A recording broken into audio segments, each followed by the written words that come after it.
This is a special presentation brought to you by the Come On in Sports Network.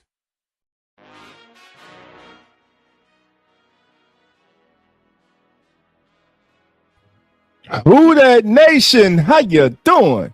Come on in. Take a seat. Sit back. Relax. Put your feet up. Grab a drink. And let's talk Saints football. Y'all know what time it is. Time to keep it real. Let's go. Family, family, family. The doors are not open. So come on in. What's going on, family? It's your host, Dolph Jackson. This is the Keeping It Real Who That Sports podcast, and this is your Saints Juice of the Day. And we're brought to you by the Come On In Sports Network. Well, family, hope everybody's having a good start to their weekend. Tonight, we're going to take a look and a listen to our head coach, KELLEN Moore, as he sat down with the guys from Pro Football Talk and discuss his journey last season as a first-time head coach, SHOUGH, the off season that the Saints have had, and the future of two elder statesmen when it comes to the New Orleans Saints, two icons in Saints football history, Alvin Kamara and one Cam Jordan. So we're going to take a look at that video. We're going to dissect it. We're going to listen for little nuances, see if we can get anything from Coach Moore. Also, we'll take a look at SI New Orleans Saints. As it is reported, the Saints are going to host Auburn offensive lineman Jeremiah Wright on a pre-draft visit. Also, we're going to be going to Saints Wire USA, and we're going to read an article that's entitled Anonymous Exec Rips Falcons for Free Agency Blunder That Helped the Saints. And also we're going to read on Saints Wire USA, Broncos were shocked when Saints beat them to the $48 million free agent. I'm talking about one Travis A-Chain. So we're going to do all that tonight. Going to open up lines for anyone who would like to come in. We are live, baby. This is the Keeping It Real Who That Sports podcast. This is your Saints Juice of the Day. I'm your host, Dolph Jackson.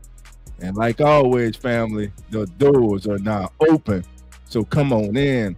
All right, family. So let's see who's coming in right now. Oh, he's in the building. Uncle Jerry, baby. We're back Friday night. That's right, baby. Uncle Jerry, how you doing? Come on in. It's Poppy 504's in the building. How you doing? Come on in. Carter Great, the host of the Nola Chop podcast, is in the building. Brother Dolph, I'm at the door. I got refreshments, man. Hell, man. Come on in, Kai. Bring the refreshments, baby. Welcome to the show, brother. Legend Cloud G6R, how you doing? Come on in. Thank you for being here. All right, family. And we go get this started, man. Again, KELLEN Moore sat down with the guys at Pro Football Talk. So let's quiet down the music because we want to hear everything Coach Moore had to say as he talked to the guys here at Pro Football Talk. Give me one moment. Let's get that out the way. All righty. Put a 1 in the chat, family, if you can hear the conversation. Let me know the sound's working.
I'm gonna stop it right there. So, um, right there off the bat, again, this is really my second time watching this.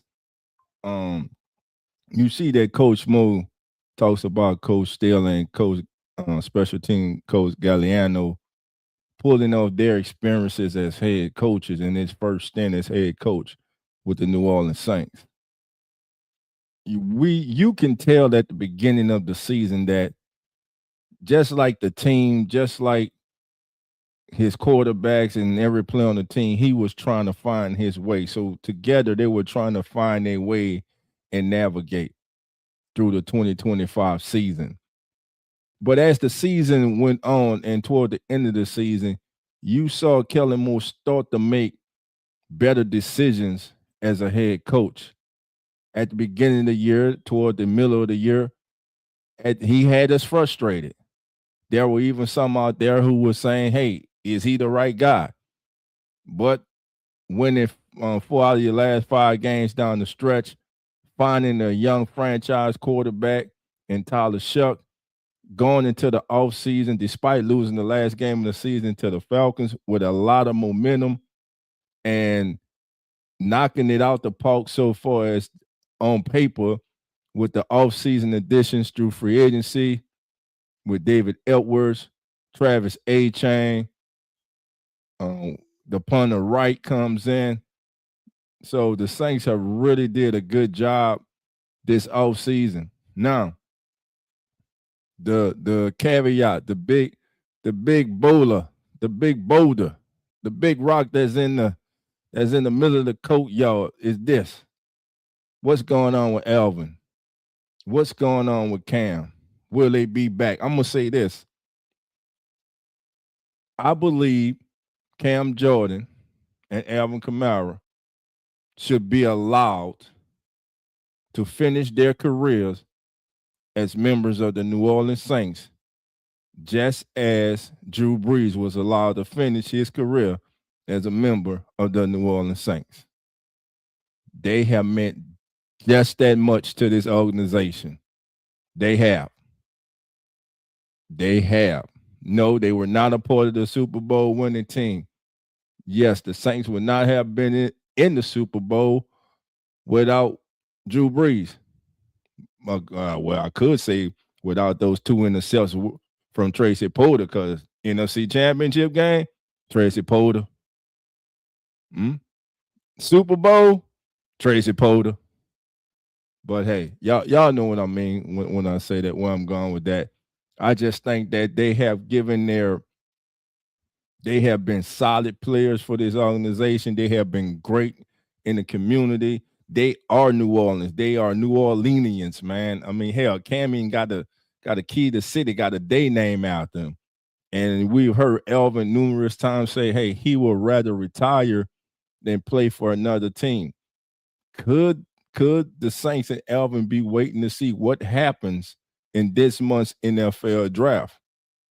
What if Jeremiah Love drops in the draft and he's sitting there on the board at number 8 when the Saints are on the clock? I know they signed Travis A-Chain, but would that stop the Saints from drafting Jeremiah Love, Reggie Bush, Deuce McAllister? I'm just saying, family, that would not stop them. And listen, if Jeremiah Love is sitting on the board there and Caleb Downs is gone, it's Jeremiah Love for me. If Jeremiah Love and Caleb Downs is on the board at number 8, it's Caleb Downs for me. I believe Caleb Downs will bring more to this team and do more in that star role as a safety nickelback for the New Orleans Saints in that Brandon Staley defense. So let's get back to listening to Kellen Moore here with PFT.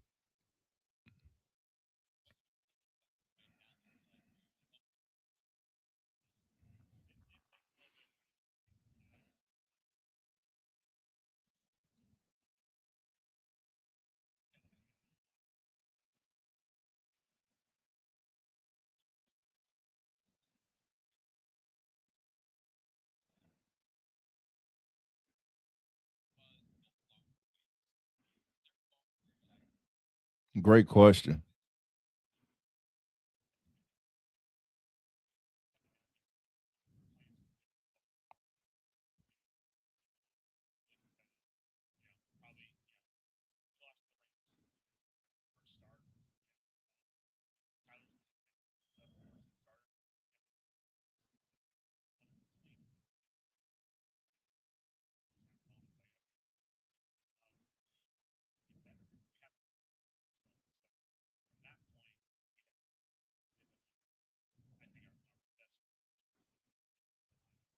Yeah, who can forget that?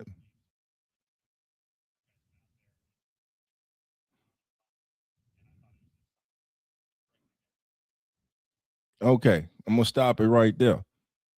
Do you agree who that nation that the Saints were close in were that the Saints were close in games at the beginning of last season?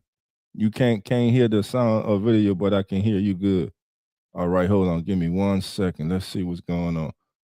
So you guys can't hear any of the video? Let me know in the chat. You didn't hear any of the video? Let's see. Uh, let me reset everything here. Uh, let's see. All right, we should be also, yeah, it should be good. That should be good. Let's see. All right, so I'm gonna let's start it from. So you guys didn't hear anything? Okay, gotcha. Okay, let's see. I'm gonna put it back up. Let me know. Put a 1 in the chat if you hear it. Put a 0 in the chat if you don't. All right, here we go.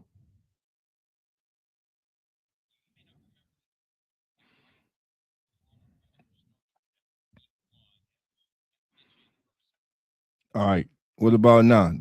Was that coming through, family? Was it coming through? No, I might have to change and share somewhere else. Let's see.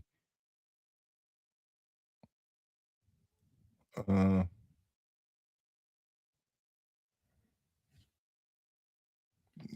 Kelly Moore.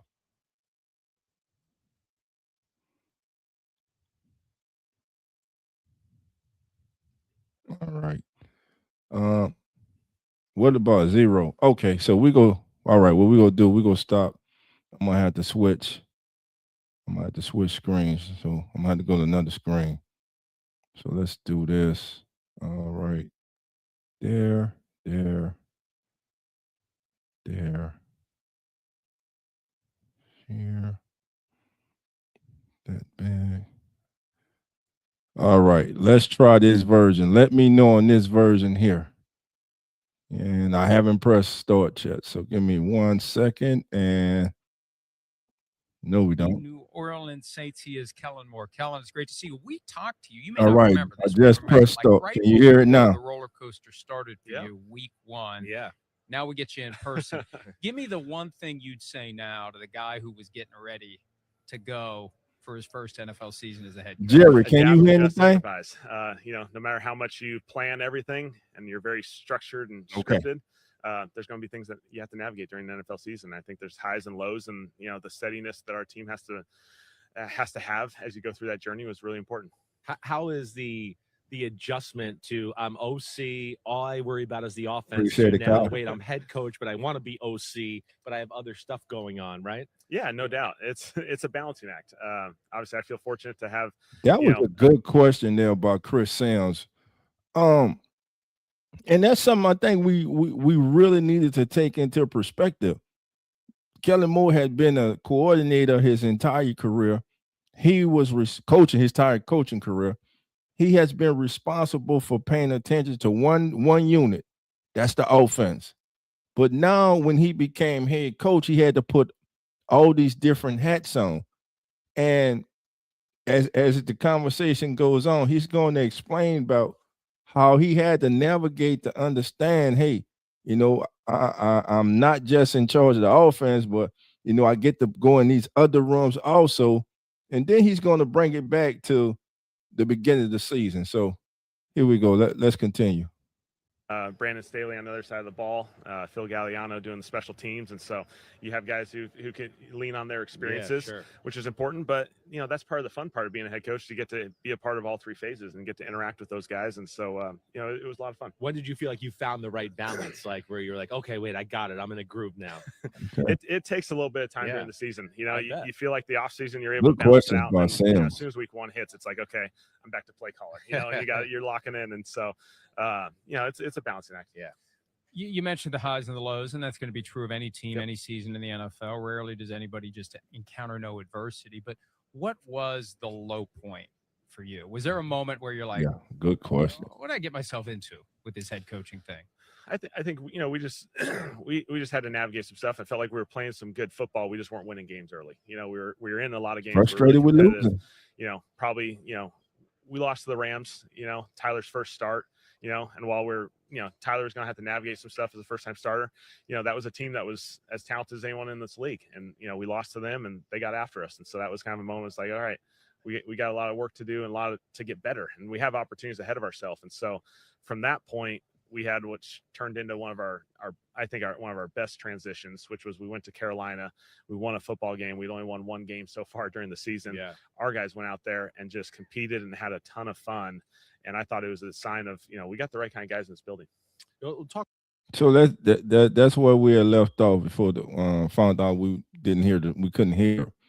But you hear Coach Moore there talking about the turning point being that Carolina game. You heard him at the beginning of this interview say that it was difficult. It was frustrating losing games early in the season. Now, there were 2 games that they were just beaten.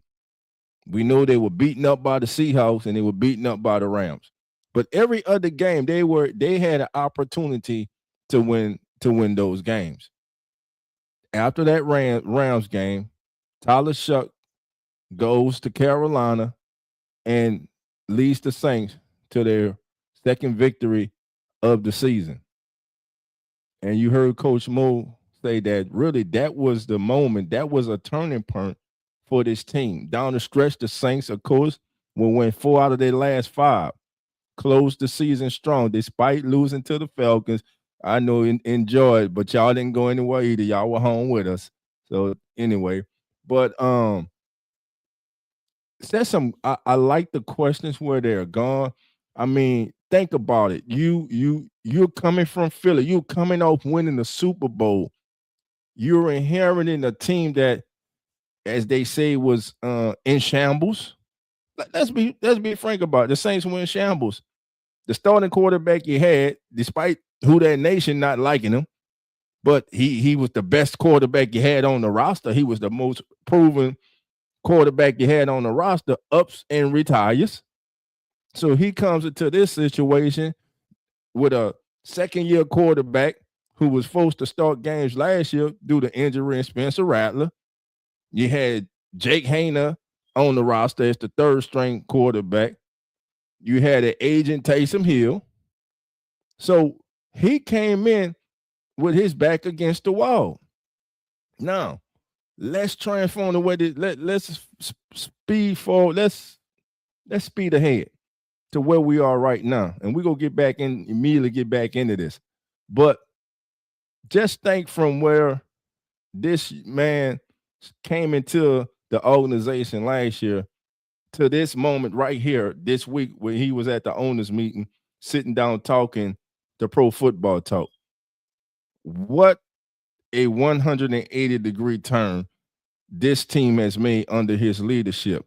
Again, during the season, there were things that Kellen Moore was doing that was frustrating us. We were wondering, why are you punting the ball out? Why are you not going for it here? Why are you playing conservative? Why are certain players not in the game? But as the season went on, he got better at it. And let's finish this interview, and we go take some more little tidbits out of it. So let's finish with Kellen Moore and PFT. Like your quarterback, off of that. SHOUGH coming in, like you said, first game, gets killed by the Rams, all that. Here we go. What were your expectations of him, and maybe where did he exceed them going through the process? I think it turned into a great journey for him through the entire season. For a young guy to go through training camp, Spencer's Spencer's playing really good football coming out of training camp. So Spencer's ready to go. Yep. Tyler, we had a lot of conversations just to kind of talk through that process of, hey, just because you don't start right away, there's plenty of great evidence of not starting in this league. Yeah, Like, be ready. that being really, but a really positive experience for a lot of guys. Now, maybe I'm taking too much out of this, but I got to stop it right there because he said we had numerous talks with Tyler, and hey, we had to let him know just because you do not start right away does not mean you cannot be successful. Now, we heard Tyler say in interviews this year that him being on the scouting team actually was a blessing for him. And as Coach Mo goes on, you're going to hear Coach Mo co-sign with Tyler SHOUGH on that same accord. And also, you're going to hear Coach Mo say something that a lot of us were worried about when Tyler SHOUGH was coming into the league. So here we go. Guys. And so I think he just took advantage of that opportunity of like, hey, I'm going to go be a scout team quarterback. I'm going to be the best scout team quarterback in the league. I'm going to get to test myself. I'm going to get to make throws that say, hey, can I make this throw? Can I not make this throw in this situation? Well, go do it on the field, and just test yourself. And then when he got on the field, he was ready to go. And I thought, he just performed really well and he got better. So off of that, just real quick, is just something he proved to you that you weren't sure he'd be able to do, right? Like, you never know with a rookie. Right. But was there anything that kind of jumped out to you? We're like, oh, wow, he can do this at a higher level than I expected. I think for a lot of young quarterbacks, and in Tyler's situation, was his poise in the pocket. Yeah, and then remember that coming out schedule in some really hard downs, as we know. Third downs are hard downs in this league, no matter who you are. First and second down, okay, some mixed down football. Third downs, like, they're hard for every quarterback in this league. And he made some big time plays. Yeah, he was big on third down. Huge plays against Carolina. That was like, all right, those are really hard downs. He made playoff schedule. Like, he's got something to him. Yeah, that was the moment. And then going into this year, he's going to be the guy. He's going to get all the reps.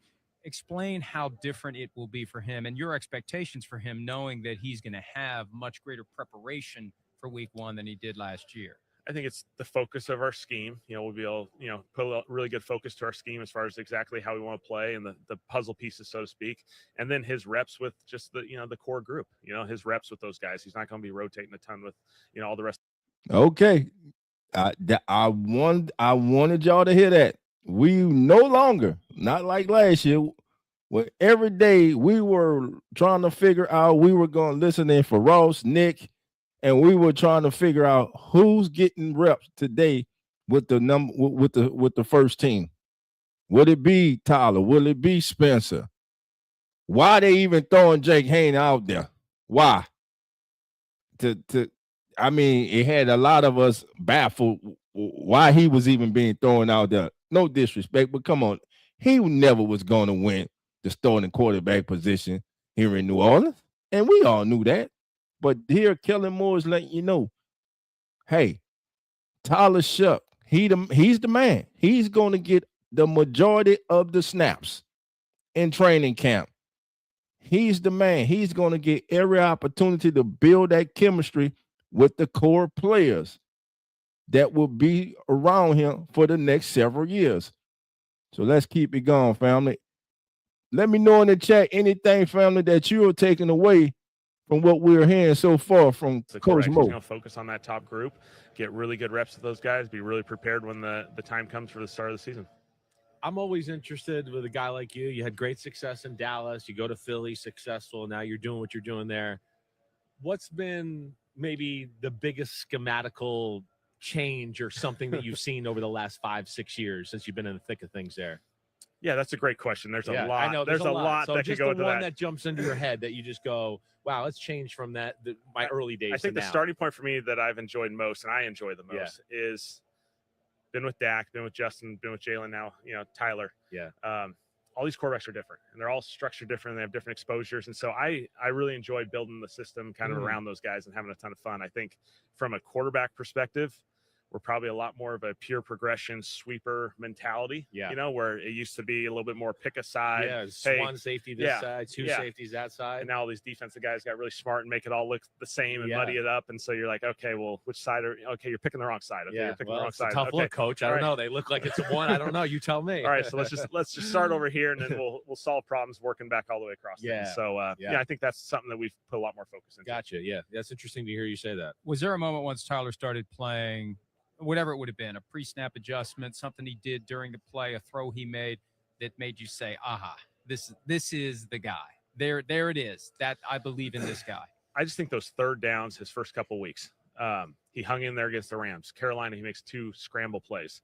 We go to Miami, and while we lose the game right at the end, there's a third down play where he checks the protection, makes all the change. There's a big overload blitz coming. He sees it. He checks the protection. He throws the ball. It was like easy breezy. It's like that's what you see when 10-year vets do. Yeah. And so that's where you saw the next level happening right in front of us. Last time I think we had you on, I think we talked about tush push, right? Tush push, yes. When you were with the Eagles and you were winning Super Bowls, tush push was a huge thing. Now the Eagles don't win the Super Bowl, and everybody. Yeah. But do you still practice it? Do you still go after it like you did in Philadelphia? Well, I think it's still part of the equation. Yeah. Obviously, I think the conversations around it have created a little bit of a different environment. You know, just the way it's officiated, and that's not right or wrong. It's just it's the structure in which we're playing the game in 2025, 2026, and so it's still a part of it. Yeah. There's still places to do it, and so I think the amount of maybe multiple plays in that situation has added, right? Where it's not just the exclusive play anymore. Right. Do you find it? Do you chuckle a little bit that it's like it was such a big thing last year, and now this year nobody cares about it? And I think that is the funny part. And I think again, credit. We don't make this drastic change. Defenses get better. They see it. Right. They see it from more and more teams. More and more teams do it. Okay, now defenses have to spend more time attacking it, and they solve the problem, on their own. Yeah. You finished the season with 4 out of 5 wins, and there was a time in the NFL where that carried over 100% because the team doesn't change. Yeah. How do you take that momentum and translate it to a team where you're going to have different players coming in, but you still have guys who are there? What's the best way to leverage the success at the end of the season into success next year? Yeah, I think our leadership on our team's got to carry that. Most importantly, I think we did have some positive stuff down the stretch in December and early January. We played some really good football. A lot of young guys played late, which those guys are all going to be with our organization moving forward. And then we got some veterans. We signed some free agents, which is great. Now, a number of those guys were on really good programs that made playoff runs, and so it's important that they carry that momentum that they had as well. And so, it's something we're just going to have to keep stacking. You've been a part of these offenses, also like kind of this revolution of the running back. Mm-hmm. And you got to be a part of the Barkley thing that changed that. Now you're out in free agency. Like, oh wait, Travis Etienne's out there. Etienne, sorry, Etienne, right? But like, kind of speak that as we're kind of seeing like the revolve or the Travis Etienne, man, get his name right. Yeah, I mean, I was around Zeke in Dallas. Yeah, special player. Tony Pollard became our backup. He kind of transitioned into playing more and more. Yeah, you go to Philly with Saquon. I think it's an important role. What other position is going to get 200, 300 that's touches I think in a football game? I know the receivers and the impact those guys have, and they're going to catch 100 balls. This running back's going to have 200, 300 carries, whatever it may be in a season, and so there's going to be a lot of opportunities for that guy to impact the game. And so it's important that you have a lot of depth in that position too, because a number of those guys are going to play. Yeah. All right. Why are you getting lefty quarterbacks? How come you're letting the Falcons get all the lefty quarterbacks and you're not doing anything, fellow lefty quarterback? What's going on, man? We're supposed to stick together. I know. You need me to come down? Sign me. I'll come to play. We need more. I think they're all choosing baseball or something. Yeah, they definitely are. That's exactly right. You got a game in France coming up this year. How do you build that into Who that nation? How you feel about that, baby? Manage that? It's going to be awesome. Going to Paris, France, baby. With our city of I'm New Orleans making a trip to France. I think this is going to be an awesome experience for all of us. And so it's going to be a ton of fun. Tyler and Tolly were actually over there last week, kind of just going through that experience. We've had people go over there with, the advanced element of it, just so that when our team goes over there, we're there for a week and we have a great experience and we're ready to go play a really big football game. Do you know any French? I do not. Do not. Are you going to learn any French? I will before be you go? learning You it will very have to. quickly. Parlez-vous français? That's all I know. It ends there.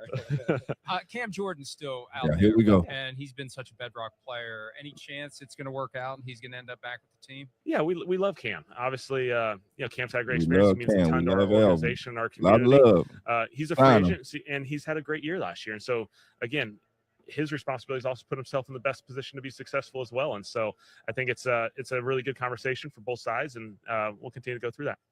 You draft process right now?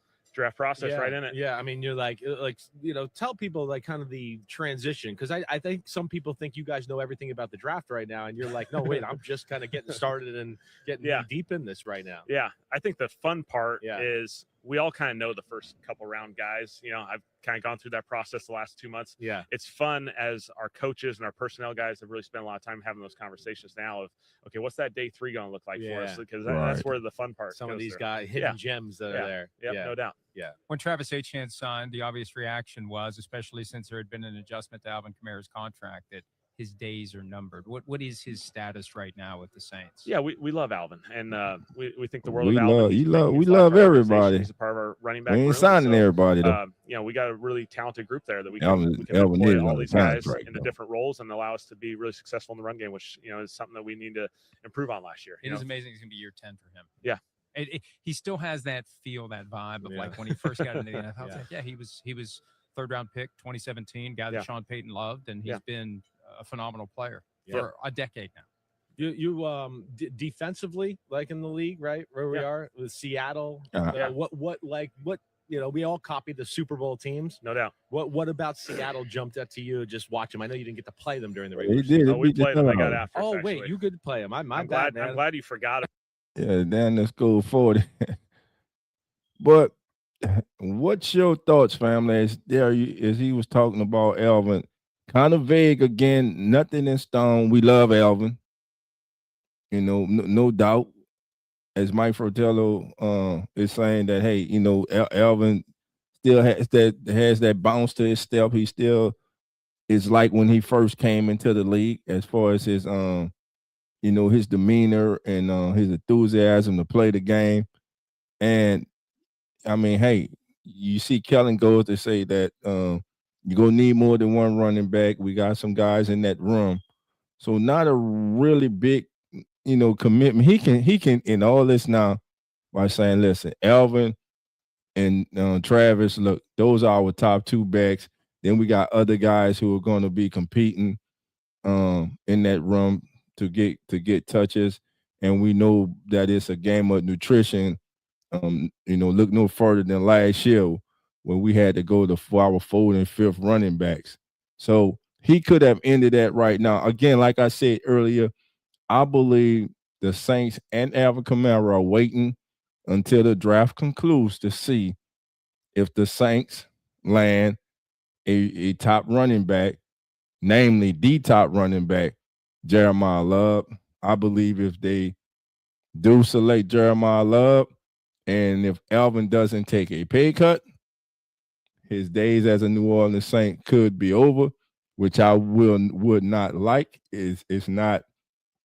I know it's a business, but for someone who has done so much for this organization, the all-time leading rusher in the history of the franchise without rushing for 1,000 yards, that's crazy, ain't it? He's the all-time leading rusher of the New Orleans Saints and has yet to have a 1,000-yard season. He's an all-purpose beast, one of the greatest all-purpose backs and players in the history of the New Orleans Saints. He's one of the greatest Saints of all time, hands down. I just would like to see them treat him a little better, but we shall see what the future days hold for Alvin Kamara and the New Orleans Saints, as well as Cam Jordan and the New Orleans Saints. Let's finish up here. No, I got the schedule. It's that one that week says 3, 44, 30. I forgot about that early in the year. Yeah, they might have already Yeah, had the 40 big breaks halftime. off, All right, so what about that butt whooping impressed you about the That was a Seattle humbling Seahawks? experience. Yeah. Just a really sound football team. Yeah. I think obviously Mike does a phenomenal job of just a really connected football team. Their ability to Play with too high. Obviously, that's always everyone's goal is play too high and be able to stop the run. That was big for pressure the Seattle. quarterback. But then you they get do an pressure with excellent job Judge being Four and play calculated with them when they safeties. pressure, Them two safeties back really there. stressing your protection plan. What's more annoying for you? The team that's talented that kind of just plays one or two defenses and they're like, we're really good at it. Yeah. Or the team that's talented and you're like, they do some crazy stuff, but I could catch them every now and then. Which ones like would you rather face? Well, I think the teams that are most sound are obviously the hardest teams to handle. And so, when you play really good football, continuously play after play, it makes it really hard because from an offense perspective, it's hard to go 10, 12, 14 plays down the field and execute at that high of a level, play after play. It'd be nice to steal a. So you feel like a guy that sometimes are a little creative and crazy every now and then you go, I can catch them maybe with the right check and Tyler can get to it. Yeah, it takes, 5 to 8 plays can change the entire game. And so if we can steal a couple, we'll steal them. Yeah. How much of your offseason plan, free agency draft, et cetera, is focused on the teams you're directly competing with in the division? Well, no doubt. I think every team has to have a formula that starts with our division, and our divisions. We got some teams that it's a really competitive division, and we're right in the thick of that. And so, we got to get back towards the top of that, be right there at the end. We feel really good about the acquisitions we've made. The young guys that right there, man. Last year, they grew a ton. And so, we just got to keep getting better. NFC South's wide open. Quarterback journeyman. I know you got to go. This is the last one I ask you, but quarterback journeyman, are you amazed with what people like Sam Darnold do? Baker Mayfield, yes, is right? that why you brought Zach Wilson in? You got a quarterback that's really good. Yeah, but what they do shows you need support. You need the right growth, right? No doubt. That. Yeah, no doubt. I love the quarterback journey, and obviously I'm one of the more sensitive ones to this. Yeah, right. It's like I hear you. These quarterbacks get thrown out there, and then they're either told as failure or success within maybe a year, maybe 2 years. Yes. And it's a journey. These guys are all still young. Go look at the history of our league and the guys like Drew Brees, who's obviously, such a focus of our organization. But look at his journey. Look at Philip Rivers' journey. Look at all these guys. Like Tyler, he doesn't start right away. It's not the end of the world. You get to develop. We just signed Zach Wilson. Zach's gone through a journey. Patrick Mahomes. People forget Patrick Mahomes didn't start right away. It's not going to work. Well, let these guys keep growing. They're all 25. Alex Smith was the starting quarterback for the Chiefs. Right. And last question.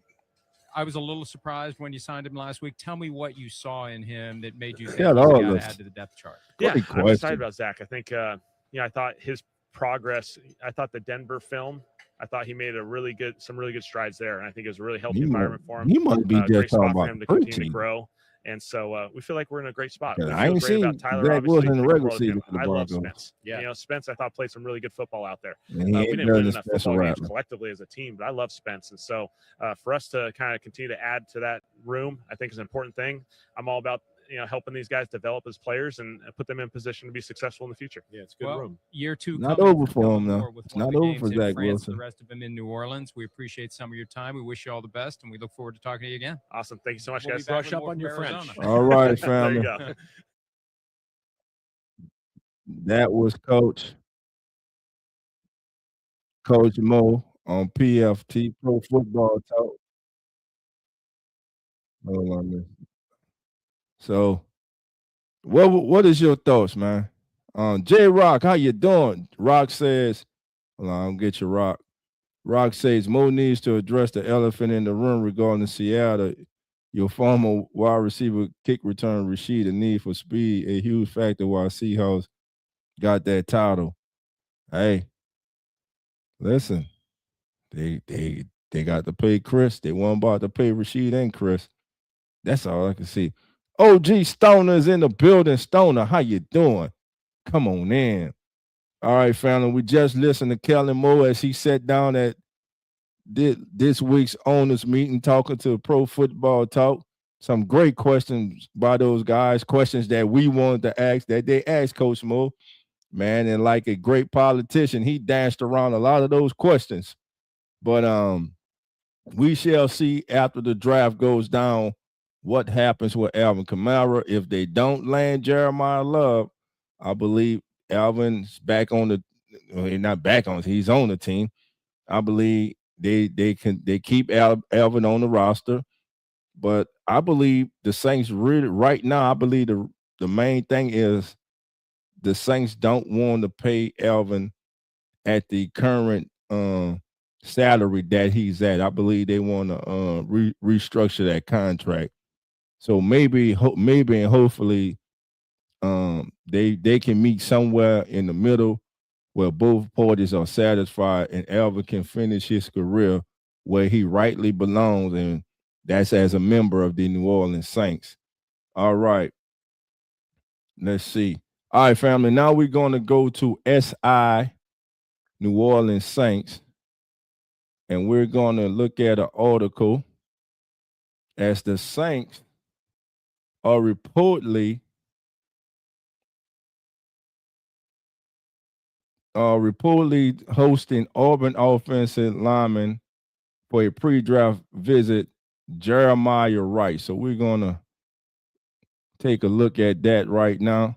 Let me get that up there for you. All right. Get this out the way.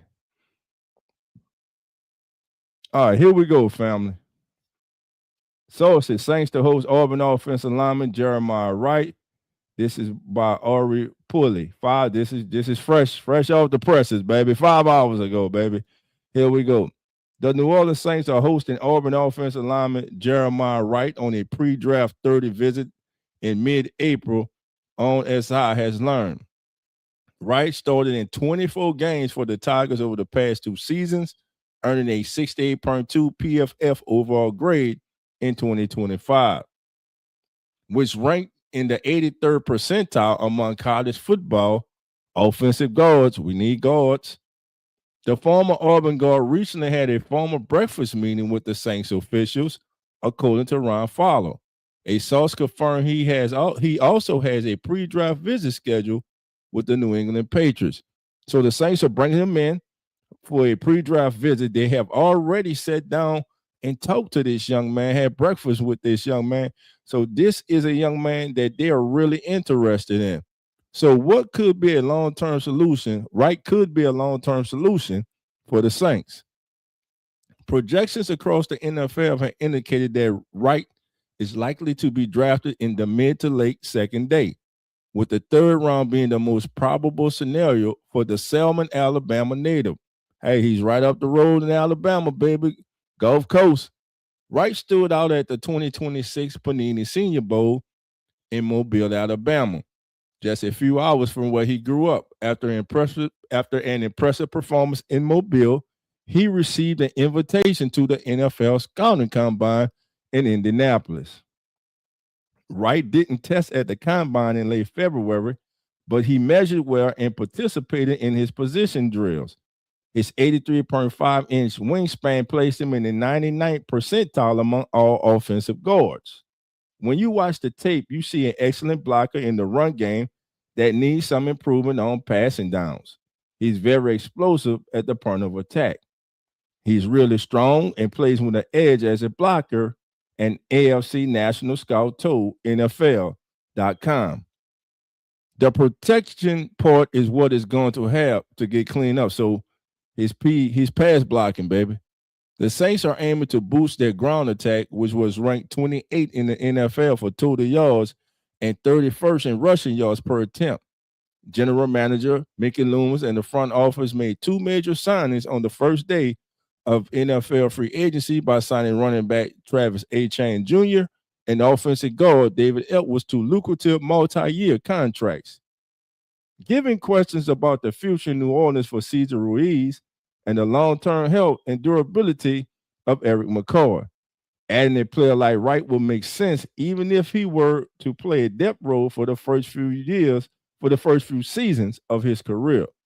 The Saints hold picks numbers 42 and 73 on day 2 of the draft, with the latter being the most likely spot for New Orleans to select Wright.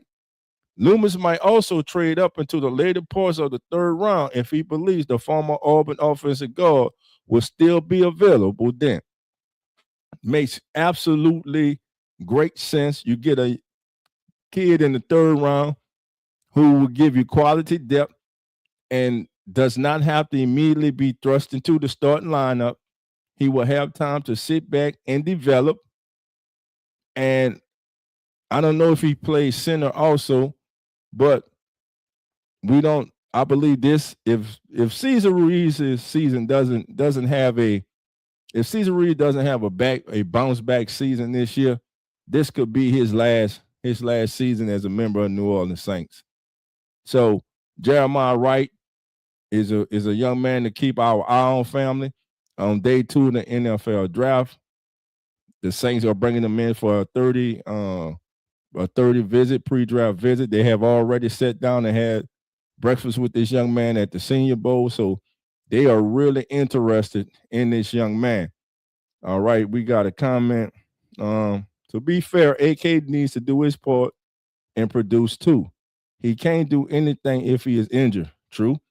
AK has not been happy being number 1, so he needs to give up some money to be a number 2. I don't think he hasn't been happy being number 1. He hasn't been happy because of the offense that has been running. You know, has Alvin been used correctly since Sean Payton left? Even when Pete Carmichael took over as offensive coordinator, did he use Alvin Kamara the right way? I would say no. Clint Kubiak, I would say no. Hell, Kellen Moore last year, I would say no. But you're right. Alvin has to stay healthy. That entire running back room has to stay healthy. Thus is why you had the backs come in last year, because everyone in the backfield was injured.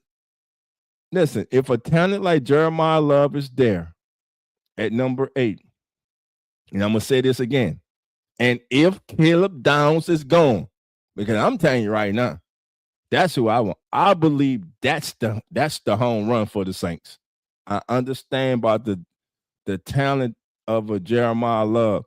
He can be to the Saints what B. John Robinson is to the Falcons. I get it. I understand it. What Christian McCaffrey is to the 49ers. I get it. I understand it. But I'm telling you, Caleb Downs will make a significant difference for that defense. I believe. Now, I know they've been throwing out all these things about he's a walking future Hall of Famer. Listen, all I know, since this kid came on the scene at Alabama, he started as a true freshman at Alabama. Nick Saban don't start freshman, but he started. You saw him at Ohio State. He's a difference maker. He elevates your defense.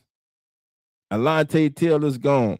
Julian Blackmon is a dog horse to play that star role. Just throwing that out there.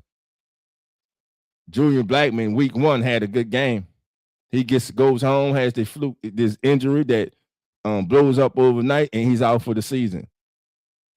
Julian Blackmon was a good addition last year. I like the fact that they brought him back. If he is healthy, when fully healthy this season, I believe he's a candidate to play that star role too, and it could be very effective. That's if the Saints don't get one Caleb Downs. But that's where I'm at with that. Stone to say facts. Caleb Downs my pick too. Yeah, man. Listen, I love everything about Jeremiah Love. Special player. Caleb Downs is a special player too, bro. Family, he's a special player. He's a special player. And he can blitz. He can go safety. He can go to nickelback. What more you want? He's a every down player. You don't have to take him off the field. That's the type of player you want. That's the type of player you want. All right, family, we go keep it going. Now we did SI. Now let's go to LouisianaSports.net and let's see what our brother Ross Jackson today. Newest article: Why the Saints should lean offense in the NFL draft. Again, this is by our brother Ross Jackson, host of Locked On Saints. If you don't know who Ross is, I don't know what to say about you. And yes, Stoney, you're right. That don't forget about that Ohio State, New Orleans Saints, Ohio State connection. It's been good, man. It's been good to the Saints. RIP to the great Will Smith, Michael Thomas, Chris Olave, Malcolm Jenkins. So listen, we have had a lot of Pete Werner. We have had a lot of success with that Ohio State selecting players, period, from Ohio State. So let's keep that going. All right, let's get into this article. Now that we made the argument for going defense first in the NFL draft, it's time to take a look at why the New Orleans Saints should consider investing highly in offense instead. The obvious reason is to continue building around quarterback Tyler SHOUGH. The second-year passer ignited the team's potential and fan base in the final 9 games of the 2025 season, leading the way to 5 wins down the stretch. He shattered franchise rookie passing records and continued to win over the community and organization with an active offseason. By the end of the season, however, SHOUGH was thrown to receivers that had been either added to the active roster from the practice squad or signed as free agents just weeks before the matchup. Adding more talent to the offense helps from 2 perspectives. It bolsters the team's top-end talent and also helps to increase the depth on the roster. That way, should New Orleans suffer injuries at key offensive positions again in 2026, its depth chart may be more reliable beyond the starters. The Saints aided themselves during the early goings of free agency by adding to their offensive line, signing an explosive running back in Travis Etienne Jr. and boosting their pass catching potential at tight end with Noah Fant. In the draft, the team could look to make a splash immediately by signing big play wide receivers like Cornell Tate, Jordan Tyson, or Mekhi Lemon. And I'm going to finish reading, but I got to say something. Cornell Tate, Jordan Tyson, Mekhi Lemon. I have no doubt that all 3 of these young men will be really good football players in the National Football League. But at number 8, am I taking a guy who has never been the man on his team? Not saying he couldn't be with the Saints. Well, he won't, because that's Chris Olave. Then there's Jordan Tyson. Supremely talented. But what's the one thing that has hindered this team for decades now? Injuries. He's injury prone. He's injured. Do you take an injured player at number 8? You need an impact player at number 8. Will Cornell Tate be an impact player? Mekhi Lemon. I believe Mekhi Lemon, drafted at number 8, will be overdrafted. I don't believe he is a top 10 prospect. I believe he's a top 20 prospect. I don't believe he's a number 8 player. You need an impact player when you're drafting inside the top 10. That's just my feelings on those receivers. Let me know what you think, family. Now, Tyson will give the team an all-around receiver capable of doing just about anything on the football field, as long as he is able to prove his injury history is behind him. I got to scratch him off the board at number 8, just for that. Meanwhile, players like Tate and Lemon could generate vertically and contested catch wins from different areas of the formation. Additionally, the Saints could still look to add more talent at running back, with the future of Alvin Kamara being uncertain, whether that's by drafting Notre Dame running back Jeremiah Love in the first round or swinging for another talented back like Arkansas's Mike Washington Jr. New Orleans will have ample opportunities to keep injecting breakaway capability to its running back room. Another reason going for offense early could still make sense for the Saints is because of the strong performance of the team's defense to close out the 2025 season. Once the team saw defensive end Chase Young return to the lineup in week 6, all you Chase Young haters who was hating on him before he came back, defensive coordinator Brandon Staley's side of the ball soared over the final 12 games. If the Saints believe that the defense can more easily bridge the gap of the offseason than the offense's late surge can, then adding more talent to the offensive line makes sense. And that's by our brother, Ross Jackson. So some good points right there. But again, just my thoughts, family, about the receivers, man. I'm at number 8. I'm not high on any of them at number 8. Now, if you trade it back, maybe. Give me 1 second, fam.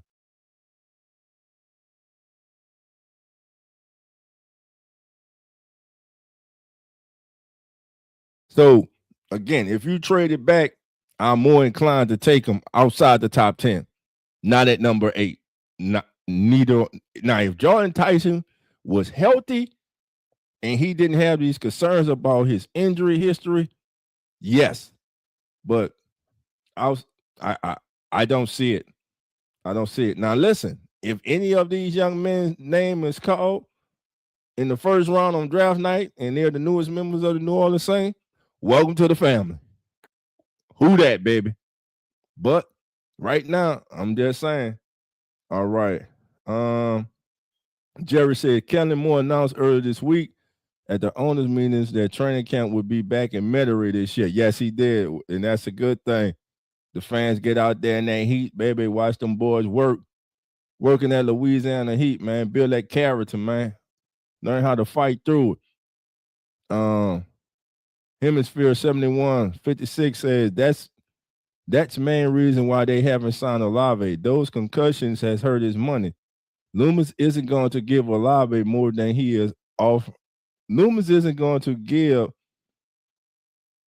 Tate more than he is offering Olave. Oh, that's what you meant because you put Olave twice. Let me know if that's what you meant, Hemisphere. All right, family, let's go to the next and final article for the night. Well, we're going to read 2 here from Saints Wire USA.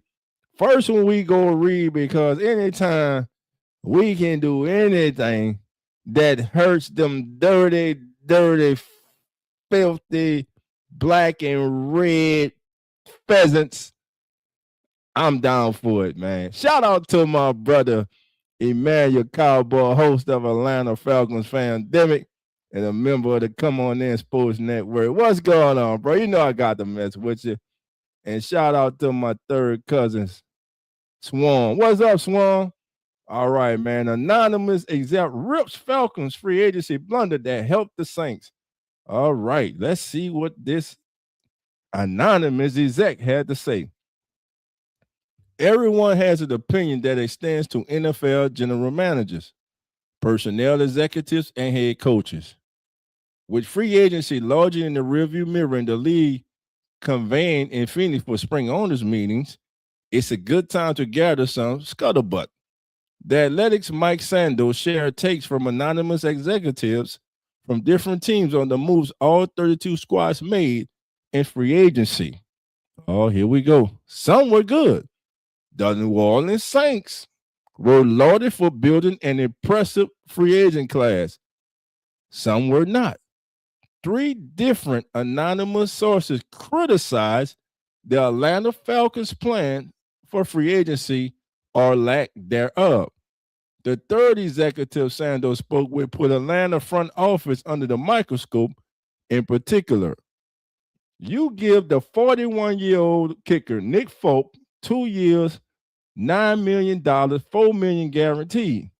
The third exec said, rallying off the Falcons' free agent additions, Jake Bell at punter gets 3 years, $9 million, $5 million guaranteed. Austin Hooper is 31. Tua Tagovailoa, I can see that. They needed to do something. Christian Harris is young enough as a linebacker to have some upside, but that is not a good class. That's a grab bag. We don't know what we're doing. Wow. How he really felt. The trainer thought extended to the departure of Caden Ellis. I'm coming home. He's come on back home. He's came back to his senses. He's taking off that ugly ass black and red, and he's back in the black and gold, baby. The veteran linebacker and Atlanta defensive team captain returned to the Saints, the team that drafted him. How about that? The third exec continued. Why are you doing these deals? If you're going to pay these guys, why wouldn't you pay to keep Caden Ellis? He is 30 years old, but a good player coming on one of his best years, played like 100% of the snaps, 99.9%. can play multiple, and this is good for you to hear. This is coming from an NFL exec family.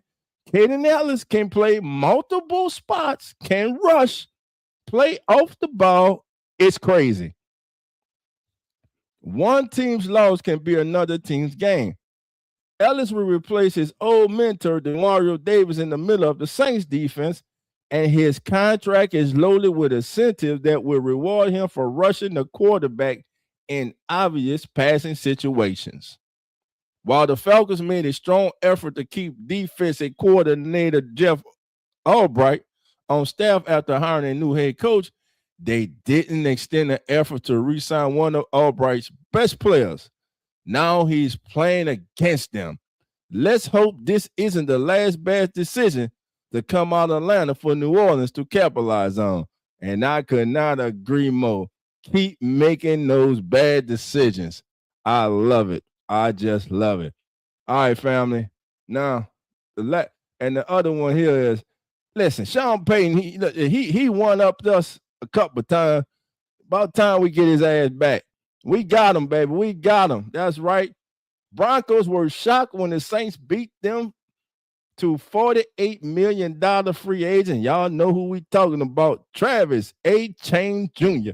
has come home, baby, back to the Bayou State. He said no to Rocky Top. That's Tennessee. He said no to Denver, Colorado, baby. We know it's okay to smoke the reefer. But anyway, baby, so many former New Orleans Saints players and coaches have left to join Sean Payton on the Denver Broncos in recent years that it tends to stand out when the Saints come out ahead for a change. It turns out that's exactly what happened with former Jacksonville Jaguars running back Travis A-Chain Jr. signed with New Orleans in free agency. We got your ass, Sean. We got you. We finally got one up on you. The Athletics' Mike Sando reports that A-Chain's decision stunned the Broncos. And he would go to New Orleans over us, who opted to re-sign veteran running back J.K. Dobbins once A-Chain made his intentions known. One executive Sando spoke with said the Broncos believed they were front runners to sign A-Chain, but they were shocked when he went to New Orleans instead. Dobbins had a good year in Denver, but comparing his 2-year, $16 million extension to A-Chain's 4-year, $48 million deal shows you how highly regarded both players have become. Hopefully, A-Chain can produce just as many explosive plays in New Orleans as he did in Jacksonville. The Saints signed him to take over for Alvin Kamara on top of their depth chart. And even if head coach Kellen Moore can see a way for both rushers to coexist, Kamara's contract status, he has a $10.4 million salary cap hit this season with $16.2 million deferred to next year when he'll be a free agent. Makes his future murky. He just might end up in Denver if he and the Saints can't reach a compromise. Payton often talked about how Kamara was one of the brightest football minds he coached over the years in New Orleans. And if Kamara wants to keep playing once the Saints have decided to move on, it shouldn't shock anyone if he and Payton team up for one last run together. Wow, wouldn't that be something? But Sean, we finally got you ass. You stuck it to you did us wrong when you co-signed and you pushed us the Saints to sign Dennis. Man, I don't even want to go there. But anyway, family, that's gonna do it for the articles. Thank everybody for joining us tonight, man. It's been a great show. Let's see. Hemisphere says Loomis isn't going to get off the number. He's offering Olave. I'm sorry. Okay, yeah. But listen, man. I think that's a mistake. If that's the case, this is Olave's last season in New Orleans. If I'm Chris Olave, Chris Olave just had an all-pro season. Not a Pro Bowl season. He just had an all-pro season. You gonna tell me that you're not gonna play Chris Olave more what's the kid in Indianapolis name? Alex, the last kid's last name in Indianapolis. You go pay. He tried to pay Chris Olave less than him. Chris Olave's been 1,000-yard receiver every year with the Saints, except the year that he was injured and he suffered those concussions, and they had to shut him down. This year, Chris Olave started off slow, but Flores became more consistent. And what, damn it, he made we got an all-pro receiver. You got an all-pro receiver. They don't grow on trees, man. And he's still growing. He ain't even in his prime yet. Chris Olave still has room to grow. That's what's scary. I understand about the injury history. But, man, the longer they wait, the higher that price go. Allie Pierce. So you're not going to pay Chris Olave more than Allie Pierce? Man, get out of here. Get out of here. Listen, I understand the concern. Write something in the contracts. They can write something in the contracts to protect themselves. If he has concussions, he's injured. They can write things in the contract for that. That's just my thought, family. That's just where I stand with it on that. But listen, family, I want to thank everybody for joining me tonight for the Keeping It Real Who That Sports Podcast, Saints Juice of the Day. Tonight we heard head coach Kellen Moore sit down with Pro Football Talk. They asked some excellent questions. Once again, Kellen Moore leaves the water still murky about the future of Alvin Kamara. He talked about Tyler Shough, how Tyler Shough not only surprised Who That Nation in the NFL world, hell, he surprised them in the building. And what was the one thing that Dolph was saying last year when Tyler was coming out? Remember when we had the one and only Mike Detillier in? And I say, Mike, the one thing is when the pocket get muddy. And Mike said, well, hell, that's every quarterback, though. But listen, when we saw Tyler Shough get in, he, man, like they say, he looked like a veteran. He looked like he had been doing this, like Coach Mo said, 10 years. That was impressive. Then he's gone to the line of scrimmage, rookie, changing plays at the line of scrimmage, calling out blitzes, shifting coverage, shifting the blocking assignments. That's the things we hadn't had since Drew Brees. And damn it, he did this in 9 games. He ain't no Drew Brees, but damn it, he on his way to being a Tyler Shough. Just shuck us to the bowl, baby. Continue to build around this young man.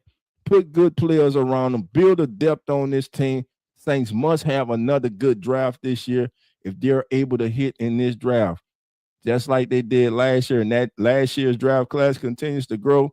And this draft class comes in and immediately contributes to this team. Listen, our future is bright.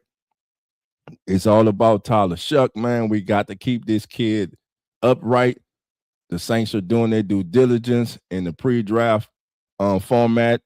They're leaving no stone unturned. Offensive line, tight ends, running backs, safeties, cornerbacks, man. Really like what they're doing. Again, this is the Keeping It Real Who That Sports Podcast. I'm your host, Dolph Jackson. Thank everyone for being here tonight. Listen, family, keep those notification bells on.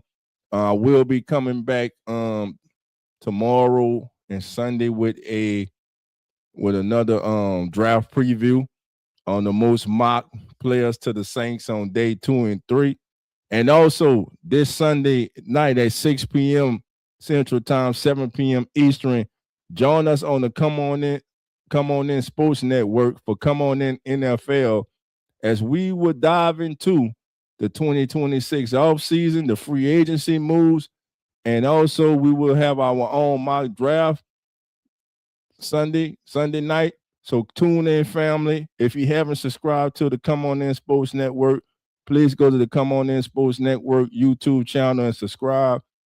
Support us, family. Help us to continue to grow that channel. It's great content over there.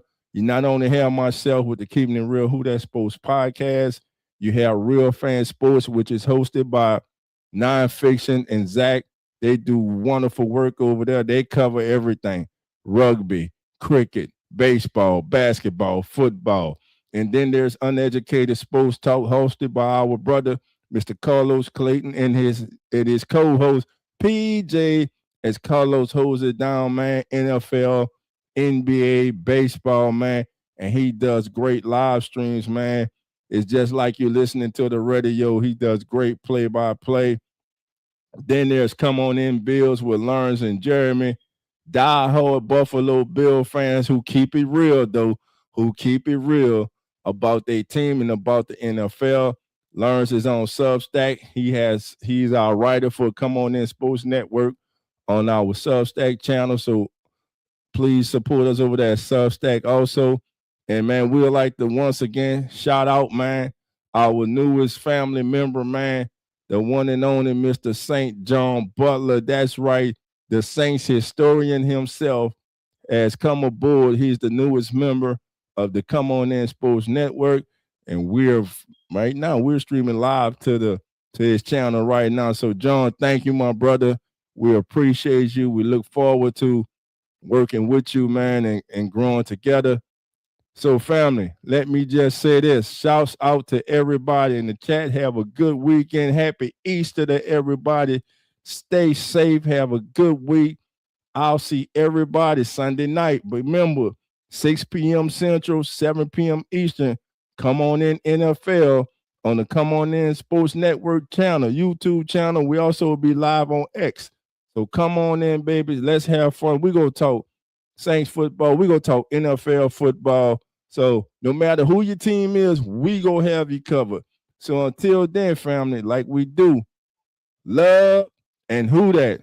And remember, the doors are now open. So come on in. Have a good night, family. Yeah. We back, baby. Keeping it real. Who That Sports Pod. Dolph Jackson, Coach Rock. Presented by the Come On In Sports Network. Who That Nation, how you doing? Come on in. Take a seat, it's all good, you're amongst friends. Breaking news, interviews, Saints Juice. Open lines up just for you. 9th Ward, 10th Ward, where you at? 12th Ward, 15, where you at? 3rd Ward, 17, where you at? 9th Ward, all the way in the back. Uptown, baby, downtown, baby. Everybody represent black and gold, baby. Uptown, baby, downtown,